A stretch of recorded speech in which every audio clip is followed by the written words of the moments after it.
नमस्कार दोस्तों, स्वागत है आपका यूट्यूब चैनल एबी टेक में। दोस्तों आज है 26 जून 2020 और जान लेते हैं आज की महत्वपूर्ण खबरें जो आज के प्रमुख समाचार पत्रों पर छाई हुई हैं और आप लोगों के लिए बहुत ही इंपॉर्टेंट है। चलिए शुरुआत करते हैं आज के वीडियो की असिस्टेंट प्रोफेसर भर्ती से। दोस्तों यहाँ पर बात हो रही विज्ञापन संख्या 47 के तहत असिस्टेंट प्रोफेसर भर्ती जो वर्तमान में जारी है। यहाँ पर दोस्तों 277 असिस्टेंट प्रोफेसर को प्लेसमेंट लेटर जारी कर दिए गए हैं। ठीक है, ये जो दो विषय हैं, कौन से विषय हैं तो देख लीजिए। हिंदी और सामाजिक विज्ञान, राजनीति विज्ञान के जो अभ्यर्थी हैं इनके इंटरव्यू 25 जून को कल ही समाप्त हुए हैं और कल ही इनका जो परिणाम है वो काउंसलिंग पूरी होने के बाद जारी कर दिया गया। उच्चतर शिक्षा सेवा आयोग की एक खास बात है कि जिस दिन इंटरव्यू ख़त्म होते हैं उस दिन उनका रिजल्ट भी जारी कर दिया जाता है, जबकि अन्य बोर्डों के देखें तो वहाँ पर बहुत टाइम ले लेते हैं काउंसलिंग के बाद भी। तो दोस्तों 277 असिस्टेंट प्रोफेसर के पदों पर प्लेसमेंट लेटर जारी कर दिए गए हैं, वेबसाइट पर अपलोड कर दिए गए हैं। अगर आप इस भर्ती से संबंधित हैं तो अपना प्लेसमेंट लेटर निकाल सकते हैं। अब यहाँ पर जो ज्वाइनिंग होती है, ज्वाइनिंग की जिम्मेदारी होती है कॉलेजों की। ठीक है, तो इसमें प्लेसमेंट लेटर जो है उच्च शिक्षा निदेशालय मतलब डाउनलोड करके और जो कॉपी है कॉलेज प्रबंधन की और क्षेत्रीय उच्च शिक्षा अधिकारियों के दफ्तर की कॉपी को एक साथ डाउनलोड करेगा और डाउनलोड करने के बाद कॉलेजों को भेजा जाएगा। कॉलेज अपने स्तर से फिर वहाँ से जो ज्वाइनिंग लेटर है वो जारी करेंगे, क्योंकि एडेड चाहे कॉलेज हों या फिर एडेड महाविद्यालय हों, यहाँ पर नियुक्ति की जो जिम्मेदारी होती है कॉलेजों की होती है और वही नियोक्ता माने जाते हैं। वहीं पर दोस्तों समाज शास्त्र के 273 पदों के नतीजे भी आयोग ने घोषित कर दिए हैं। ठीक है, तो असिस्टेंट प्रोफेसर समाज शास्त्र के जो अभ्यर्थी इनको भी बड़ी राहत मिली, ये भी काफ़ी दिनों से इंतजार कर रहे थे। तो यहाँ पर देख सकते हैं उच्चतर शिक्षा सेवा आयोग ने गुरुवार को असिस्टेंट प्रोफेसर समाज शास्त्र का परिणाम घोषित कर दिया। प्रदेश के सहायता प्राप्त डिग्री कॉलेजों में रिक्त विषय के 273 पदों के लिए चयन किया गया है। 273 में से 167 पद सामान्य के लिए थे, इसमें 42 महिलाओं के पद थे। ओबीसी में 63 में से 22 पद महिलाओं के लिए थे। एससी के 43 में से 11 पद महिलाओं के लिए। तो समाज शास्त्र का भी दोस्तों रिजल्ट जारी कर दिया गया है असिस्टेंट प्रोफेसर का। बात करते हैं लोक सेवा आयोग की। यहाँ पर अपडेट है पीसीएस 18 मेंस रिजल्ट को लेकर के। तो अभ्यर्थियों में लगातार असंतोष व्याप्त हो रहा है। अभ्यर्थी लगातार सोशल मीडिया पर धरना मतलब अभियान छेड़े हुए हैं। अभ्यर्थियों का कहना है कि 2018 का जो रिजल्ट जारी हुआ है इसमें स्केलिंग नहीं की गई है। ठीक है, इसलिए अभ्यर्थियों ने सोशल मीडिया पर अभियान छेड़ रखा है। वहीं पर जो आयोग है उनके जो सचिव जगदीश सिंह, उन्होंने कहा है कि अभ्यर्थियों के जो आरोप हैं निराधार हैं, गलत हैं। स्केलिंग सुप्रीम कोर्ट के आदेश पर की जाती है, इसलिए उसे हटाया नहीं जा सकता। स्केलिंग प्रक्रिया पूरी की गई है, लेकिन अभ्यर्थियों का आरोप है स्केलिंग नहीं की गई है, इसलिए मानविकी और हिंदी माध्यम के छात्रों को झटका लगा है और बहुत से छात्र इसमें बाहर हो गए हैं। वहीं पर अभ्यर्थियों का यह भी कहना कि अगर आयोग लिखित स्पष्टीकरण दे तो ठीक है, नहीं तो फिर अभ्यर्थी कोर्ट भी जाएंगे इस मामले को लेकर के। अभ्यर्थियों का कहना है कि हम लोग आरटीआई के जरिए सारी सूचनाएं मांगेंगे। आरटीआई के जरिए आयोग लिखित रूप से कहे कि हाँ स्केलिंग की गई है तब तो ठीक है, नहीं तो फिर कोर्ट में जाना पड़ेगा। वहीं पर विशेषज्ञों का कहना है कि ये जो इस बार कम छात्र पास हुए हैं मानविकी वर्ग के और हिंदी माध्यम के, इसका मतलब कारण ये है कि पैटर्न में बदलाव है, पैटर्न का प्रभाव पड़ा हुआ है, इस वजह से छात्र कम पास हो पाए मानविकी वर्ग के। बात करते हैं लोक सेवा आयोग की। तो यहाँ पर एक अगली अपडेट ये है कि प्रवक्ता का परिणाम जारी कर दिया गया है। 5 विषयों के 27 प्रवक्ता पदों का परिणाम जारी कर दिया गया है कल लोक सेवा आयोग के द्वारा। यहाँ पर देख सकते हैं लोक सेवा आयोग ने राजकीय इंटर कॉलेज में प्रवक्ता के 5 विषयों के 27 पदों पर चयन के लिए इंटरव्यू का परिणाम गुरुवार को घोषित कर दिया है। प्रवक्ता जीव विज्ञान, वाणिज्य, गणित, भूगोल और समाजशास्त्र का जो परिणाम है ये जारी कर दिया गया। आप लोग आयोग की वेबसाइट से इसको डाउनलोड कर सकते हैं। ठीक है, किनका चयन हुआ है वो सारी लिस्ट आप आयोग की वेबसाइट से डाउनलोड कर सकते हैं। हालांकि सारी चीज़ें यहाँ पर भी दी गई, पढ़ना चाहे तो आप इसको स्क्रीनशॉट लेकर के पढ़ सकते हैं। आगे बढ़ने से पहले आपको याद दिलाना चाहेंगे कि हमने आप लोगों की सहायता के लिए एक प्रीमियम व्हाट्सएप ग्रुप सर्विसेज शुरू किया हुआ है। डिस्क्रिप्शन बॉक्स में उसकी सारी डिटेल्स मिल जाएगी।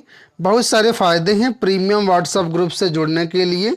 ठीक है, कैसे इसमें पेमेंट करना है, क्या प्रोसेस है, सारा कुछ डिस्क्रिप्शन में दिया गया है। अगर आप चाहते हैं ज्वाइन करना और जो भी उसका मतलब अपडेट है, जो भी सारी सूचनाएं हैं उसके थ्रू आप लोगों को मिल जाएंगे। डिस्क्रिप्शन बॉक्स से एक बार चेक कर लीजिएगा।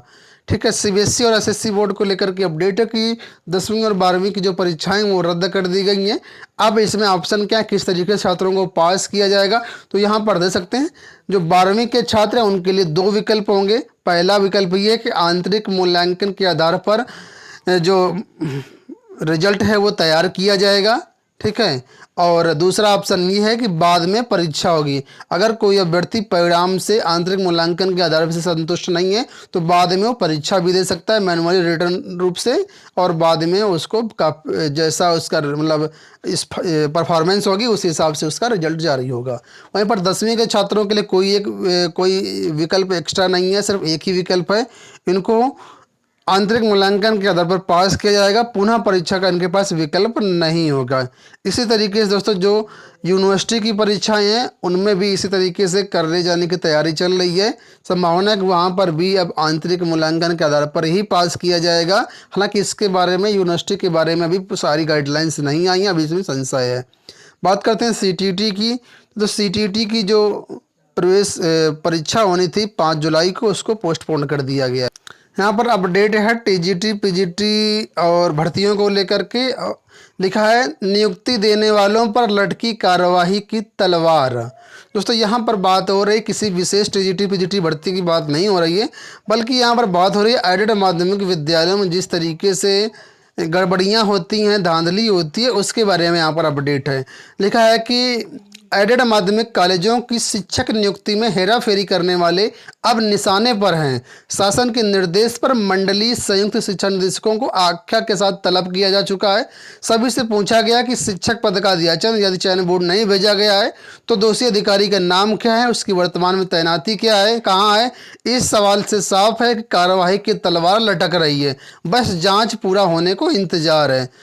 दोस्तों असल में मामला यह है कि सुप्रीम कोर्ट ने संजय सिंह व अन्य के सिविल अपीलों पर 28 फरवरी 2020 को आदेश दिया है कि शासन अशासकीय सहायता प्राप्त कॉलेजों में नियुक्ति पाने वालों की चयन प्रक्रिया जांच रहा है कि वो सही है या नहीं सही है। ठीक है, तो होता दोस्तों ये है कि एडेड माध्यमिक कॉलेजों में जो डीआईओस होते हैं, प्रबंधक होती हैं, वो बहुत घपला करते हैं। अपने चहेतों को ज्वाइनिंग देने के लिए कई तरह से चालें चलते हैं। जैसे प्रबंधक और डीआईएस मिल करके चयन बोर्ड को फर्जी एक लेटर जारी कर देते हैं कि हमने यहाँ से अध्याचन भेज दिया, और अपने जो डाक रजिस्टर होता है उसमें भी एंट्री कर लेते हैं। लेकिन वास्तविकता ये होती है कि चयन बोर्ड पर कोई भी अध्याचन नहीं भेजा जाता है। ठीक है, और उस डाक रजिस्टर के जरिए वो लोग कार्यवाही कर लेते हैं, मतलब ज्वाइनिंग करवा लेते हैं, अच्छा खासा डोनेशन ले लेते हैं शिक्षकों से। ये सब धांधली इस तरीके से होती हैं एडेड कॉलेजों में, क्योंकि इनकी जो प्रबंधक होते हैं एक तरीके से कहें इनकी इनकम यहीं से होती है, शासन से इनको कुछ मिलता नहीं है, इनकम सिर्फ इनकी यहीं से होती है। तो डीआईओस के साथ मिल करके इस तरीके से ये धांधली करते हैं। तो इसकी फ़िलहाल दोस्तों जांच चल रही है। अब जांच पूरा होने को इंतज़ार है। कौन कौन अधिकारियों ने धांधली किया, किस तरीके से धांधली की, सारी आख्या शिक्षा निदेशालय इस तरह से मांगी गई है। ठीक है, यहाँ पर भी दे सकते हैं, लिखा है कि अध्याचन भेजने में ही हुआ सारा खेल। शासन को सूचना है कि जिला विद्यालय निरीक्षकों ने अध्याचन भेजने में खेल किया है। कई ने बिना चयन बोर्ड को अध्याचन भेजे नियुक्ति कर डाली है। कुछ ने अपने कार्यालय के डिस्पैच में दर्ज करा दिया है लेकिन भेजा नहीं, जैसे मैंने अभी आपको जस्ट बताया। कुछ ऐसे भी हैं जिन्होंने भेजा और फिर चयन बोर्ड में उसे किनारे करा दिया, मतलब वहाँ से किनारे चयन बोर्ड से मिलजुल करके उसको किराने करा दिया। इसमें डीआईओएस कार्यालय से चयन बोर्ड तक फैले रैकेट का राज फास हो सकता है। तो इस तरीके से एडेड कॉलेजों में धांधलियाँ होती हैं। बात कर लेते हैं 69,000 शिक्षक भर्ती की। तो 69,000 शिक्षक भर्ती में जो एसटी की सीटें खाली दोस्तों हो गई हैं, उसमें एससी को समायोजित करने की बात हो रही है।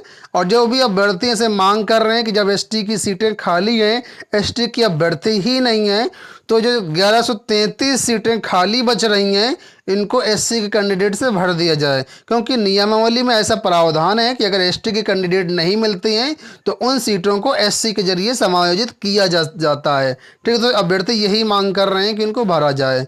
कांस्टेबल भर्ती 2018 की बात कर लेते हैं, तो लिखा है कट ऑफ से अधिक अंक पाने वालों को चयन न देने पर जवाब तलब। कई ऐसे अभ्यर्थी हैं जो कट ऑफ से ज़्यादा अंक पाए हैं लेकिन उनका चयन नहीं किया गया है। इस पर कोर्ट ने सरकार से जवाब तलब किया गया है। ओबीसी एससी अभ्यर्थियों की ओर से दाखिल की गई हैं याचिकाएं, उन पर सुनवाई जारी है और इस पर सरकार से जवाब तलब किया गया है। बात कर लेते हैं यूपी बोर्ड रिजल्ट की। दोस्तों यूपी बोर्ड का जो रिजल्ट है वो कल आ रहा है। ठीक है, 27 जून 12:30 बजे रिजल्ट जारी होगा। डिस्क्रिप्शन बॉक्स में लिंक है, governmentjobcenter.com पर आप लोग रिजल्ट चेक कर सकते हैं। लेकिन आपको यहाँ पर डिजिटल हस्ताक्षर वाली मार्कशीट के लिए आपको इंतज़ार करना पड़ेगा। वहीं पर बहुत से ऐसे अभ्यर्थी हैं जो इस परीक्षा में कम नंबर होने के बावजूद भी अच्छे नंबर से पास होंगे, क्योंकि आप लोग जानते हैं कि यूपी बोर्ड में हो या कहीं पर भी हो, स्केलिंग की प्रक्रिया चलती है। ठीक, तो स्केलिंग की प्रक्रिया और मॉडरेशन की प्रक्रिया के तहत बहुत सारे अभ्यर्थियों को इसका फ़ायदा मिलेगा। पिछले बार भी ये प्रक्रियाएं हुई थी, तो इसमें कई ऐसे अभ्यर्थी होते हैं जो फेल होने के बाद भी पास हो जाते हैं, तो इसमें भी इसका लाभ छात्रों को मिलेगा। अंत में बात कर लेते हैं रेलवे को लेकर के। लिखा है नियमित ट्रेनें 12 अगस्त तक नहीं चलेंगी। जो छात्र हैं, जो लोग ट्रैवल करना चाहते हैं, उनके लिए बैड न्यूज़ है कि आप लोगों को 12 अगस्त तक अभी नियमित ट्रेनें का इंतज़ार करना पड़ेगा। और जिनके ऑलरेडी रिजर्वेशन हो चुके हैं नियमित ट्रेनों के लिए, उनके रिफंड की तैयारी शुरू कर दी गई है। ठीक है, अभ्यर्थियों को यानी जो लोग हैं उनको पूरा रिफंड मिलेगा। लेकिन जो स्पेशल ट्रेनें जिस तरीके से चल रही हैं, 15 जोड़ी जो स्पेशल ट्रेनें हैं, इसके अलावा 100 जोड़ी जो अन्य ट्रेनें हैं उनका संचालन होता रहेगा। लेकिन जो रेगुलर ट्रेनें हैं 12 अगस्त तक नहीं चल पाएंगी। तो ये दोस्तों हो गई आज की पूरी अपडेट। आशा करते हैं वीडियो पसंद आया होगा। वीडियो को लाइक और शेयर कर दीजिएगा। धन्यवाद।